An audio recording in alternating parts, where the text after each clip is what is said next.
Hi, everyone, and welcome to the Monomyth Diaries, a podcast where ordinary people get to share their hero's journey. I'm Mandy. And I'm Karen, and we'll be your hosts. We'll discover powerful insights, critical moments of growth, and much more. Thanks for joining us. We all have a monomyth to share, and someone out there needs to hear it.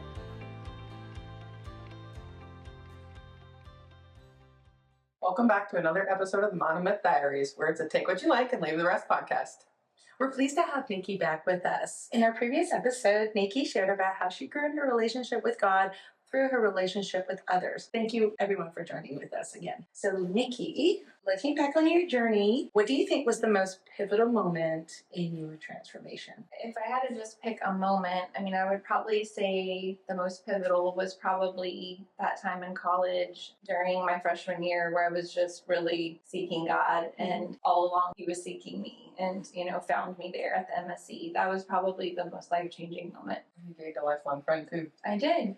Well, actually, it's funny. I don't know the girl who actually sat at the table, but the girl whose party, Heather, yes, But yes, I can't even remember the name of the girl who came and sat at the table with me sharing about that. But she changed my life. Really great. Yeah, that's right. It's so funny how God sends random people That's that you right. would never ever guess. That's right. How do you think embracing your faith affected your self-worth and your purpose in life? It affected it, and kind of like we talked about in the first episode, that I am loved despite what I do. And so I don't have to earn love. I don't have to earn favor. I'm a child of God's and He loves me just as is. And so that's probably the most freeing. And also, like we talked about, that when I do things that are good or that please God, it's from a motivation of pure just like gratitude and freedom. It's not I'm doing good things because I'm trying to prove that I'm a good person to myself or anyone else. That's probably the biggest. Can you talk about some of the boons you've experienced as a result of your relationship with God? My relationship with God that I get to have, and with other people, which is totally different than if I didn't know God. And so, kind of like I said, it's that like freedom to just really love people for who they are and not for what people can do for you, because you don't need anything, because God's given you all that you need. And so it really comes out of a much more pure place, where if I didn't have God in my life and have that, then I'd be operating on a much more selfish, prideful kind of framework that I'm freed from having to do now. I get a sense like there's a lot of trust. There's no agendas. Exactly. It must feel so much more peaceful. Yes, absolutely. Yeah, a different kind of life. Mm-hmm. What do you think has changed the most for you over the years? Probably coming back to that giving up control. I think each of us are born into a family dynamic that goes back probably generations and generations of how you kind of operate. And for my family, and probably most people, they want to feel this sense of control of their life, just to quiet down the fears that they have. And so I, was born into a family that really was a very controlling family. And that's something that was a struggle, because my mom's parents were alcoholics and her life was out of control. So trying to gain that control and kind of guide your future.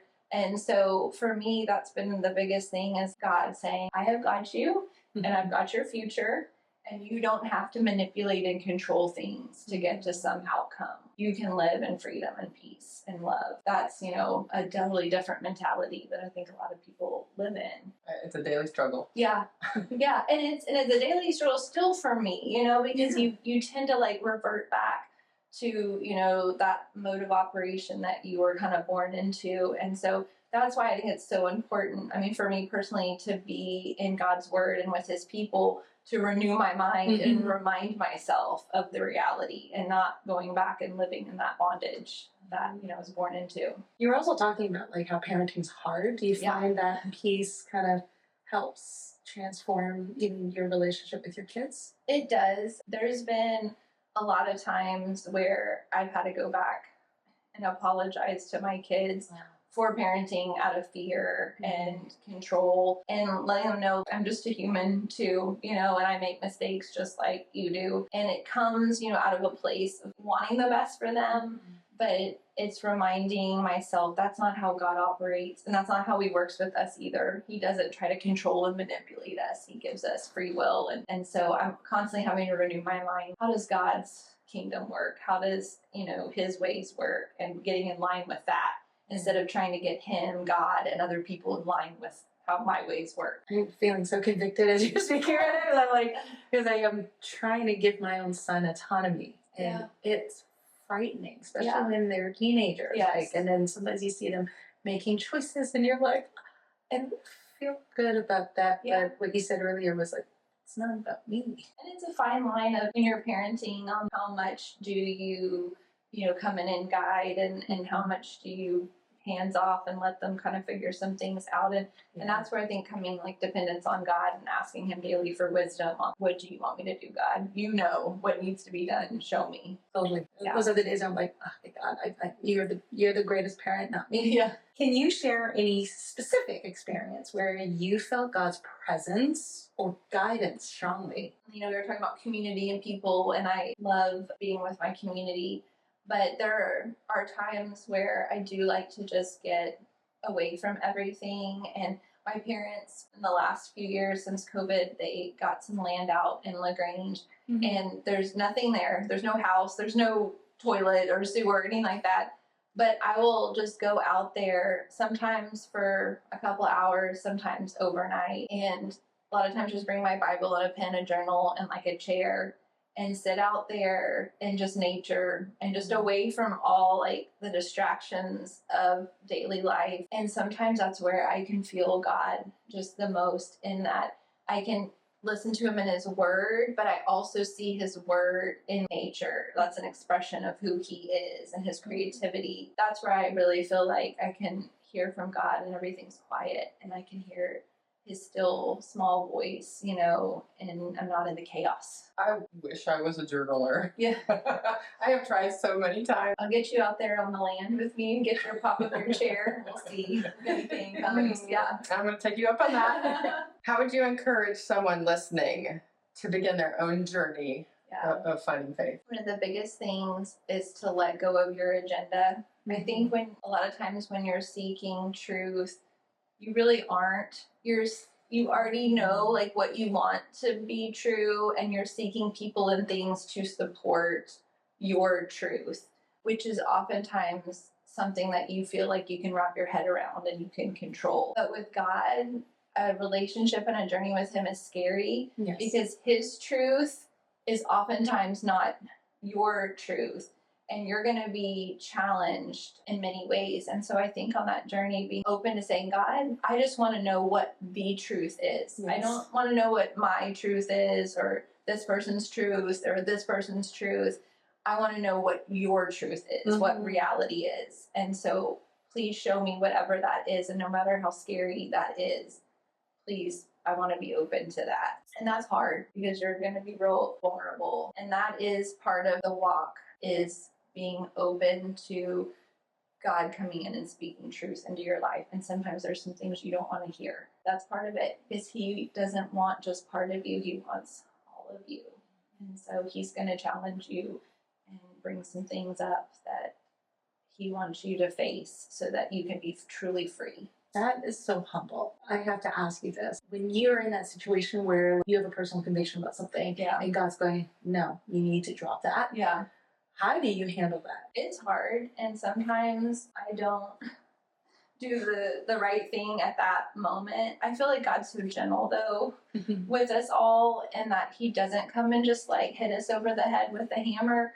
I feel like he just does these little gradual pulls, nudges, puts people in your path. It's sometimes hard because you get hit with some truth, but it's never in a demeaning, like, God never does it to, like, hurt you or demean you. It's always to have you live your best life and your best self. That's what he's calling you to. It's not to condemn you, because that's not what he came to do. How do you differentiate the voices? I'm sorry, I'm just being very, I'm searching here. So, well, one of the things that is useful is, does it line up with God's word? Because there's a lot of messages out in the world. And so when I think I'm hearing God speak, the first tool I use is contrary to his word. is this saying something different than what his word says? Because he's not going to say something contrary to his word. That's the first indicator. Does it line up with who he is and his message? And if it doesn't, then I know that that's not from him. That's from Satan trying to like condemn or shame me and make me feel bad. God doesn't do that. God's always a loving father. And if he disciplines me, it's for my own good. It's not to shame me. That's a great tool. So Yeah. you hear the voices and you go to your Bible. Yeah. That's so beautiful. So Nikki, how has your faith journey impacted your community and the lives of those around you? Hopefully in good ways. I mean, again, it's freeing to be in a relationship with God where I don't have to be in charge of the results. Like, I just want to be faithful to what he's called me to this day and to love the people he's put in front of me, and then he'll do what he will with that. I think it's been amazing to get to be a part of what God's already doing. It's not me, it's just what he's already doing. And just coming alongside and saying, here I am, God, where do you want to use me today in your big plan? And it's been amazing just through the workout community. Yeah, let's talk about that a little bit. Yeah. I wanted to bring that up and make sure that we talk about, because that's a huge way that you're giving back to the community. The workout community, what's amazing about it is it's just women building up other women. We come together and we talk about it's more than a workout. It's a community where we get to encourage one another and share with one another. And what is this workout group called? So this is, it's called F4. So it's free fitness for females. And it's absolutely free. There is no cost to attend any of these workouts. We meet usually 3 times a week, and there's varying times and locations. And we do a 45-minute workout. And then we end with what we call COT, Circle of Trust. And we get to, the person who led the workout gets to share a word that is on their heart to just build up the community of ladies. And we get a time of just praying for each other, and we get to lift each other up. And it's just a great way to love on the women of the community and just help make our lives a little bit easier. We're carrying each other's burdens together. It's all run on volunteers. Yep. All volunteers. No one makes a dime. And you have been a giant part of starting this. A group of you. A group, yeah. I mean, it really is. It's all like, no one could do this on their own. No. It is a village of beautiful women coming together and using their gifts to build up and encourage other people. And so it's absolutely a village of ladies, beautiful ladies coming together to create this. No one could do this on their own. And that's how we met. And Absolutely. you have been a huge part of my spiritual path, and you had no idea you were going to do that. No. No, I did not. Yeah. Yeah, it's an incredible group. It's an incredible thing that you're doing in the community. Thank you. No, thank you. Yeah. I've gone a couple of times, and I still remember times like, oh, if Nikki's leading it, I'm going to be sore after. But one thing that really stood out about me about this group is how it's literally women from all different walks, Yes. like different Absolutely. nationalities, cultures, That's right. backgrounds, and everyone's welcome. Everyone's welcome. Even different faiths, even. That's right. And that's so amazing to see Yeah. in action. And everyone's Encouraging. encouraging and feels Mhm. safe. And I had one of the ladies talking about how she loved how when we come together, it's not judgy. She says a Yes. lot of other, women organizations I think she's part of, she feels women are kind of sizing you up, judging you. And she's like, I do not feel that at F4 at all. I just feel like accepted and loved and encouraged. I love that. That makes my heart feel so good that that's what people are coming away feeling. Yeah, it has completely changed my life. You've changed my life, and I so appreciate that. It's a blessing. Like I said, God's just working through all of us, and we just get to be a part of that, which is awesome. But it's all Him, it comes from Him, all the good things. And so we just get to be vessels. I love that word, vessels. Yeah. I think it's it. We don't sandpaper people. That's awesome. So, So in the Monolith Diaries, we like to end our journeys with the spirit of gratitude. yeah. So Nikki, is there anyone you would like to give a shout out to? I mean, there's so many people I would love to give a shout out to because, like I said, where I am now is a accumulation of all this different impact that different people have had in my life. And what you remove any one, person or set of people, and I would probably be influenced in different ways or impacted in different ways in a negative way. And so I can be thankful to, obviously my parents and my spouse and my kids and all my wonderful ladies. But I'll probably give today a big shout out to Mandy, just because it was, and I know you said I've changed your life and encouraged you, but you have encouraged me so much with your words of encouragement. And so it's so funny. You're like saying, oh, you blessed me, but you have truly blessed me and stretched me in ways. And even being here, you know, when you first brought this up, I was just kind of like, I don't think so. Very hesitant. And you really did encourage me and stretch me in ways to do some things that I never would have probably even thought to do. So I'm very thankful for you. You blessed me probably every ounce as much as I've blessed you, and God's used you in my life as an encouragement. So I'm very appreciative and thankful that He brought you into my life. Oh, thank you. Now I'm crying. So Beautiful. Thank you. Yeah. I love, actually, that's the first time I think ever on our podcast. So thank you for making history that Mandy was actually lifted up directly. So Thank you. yeah, thank you for taking Mandy to lift and That's right. Any other people you want to give shout out to? To my beautiful workout community and the ladies that I've been discipling. We've been discipling our kids. We actually, a group, my Sunday school group, there's 6 of us ladies who all have girls that are seniors this year. Wow. And we have been meeting with them since they were in the 5th grade, our daughters and us together. And honestly, I don't know if I could have made it through parenting without them. We've just been like each other's, you know, shoulder to cry on when it's gotten hard and rock. And so again, just having a community of people that to do life with we need that. Yes. We need that. So yeah, we call ourselves the churchy mamas, and so shout out to the churchy mamas. So Aw, yeah, I love that. All right, any other burning desires? I think that's it. Really appreciate y'all having me on the show. Yeah, we're glad you were brave and did it. Yeah. So truly honored, you know, that you've been so brave to share your story. I know that sometimes it's difficult. Yeah. I know your story is going to definitely inspire people who are listening, help navigate their own journey, so thank you. We want to take a moment to thank Nikki for sharing her monomyth with us today. Her story of seeking faith, overcoming challenges, and stepping into her purpose is a beautiful reminder that growth often begins in the most difficult moments. Nikki, your willingness to be open and vulnerable not only inspires us, but creates hope for others who may be navigating their own journeys. To our incredible audience, your continued support and engagement mean the world to us. Together, we are building a space where every story matters and every voice contributes to the collective journey. We'd appreciate it if you could take a moment and rate and review the podcast.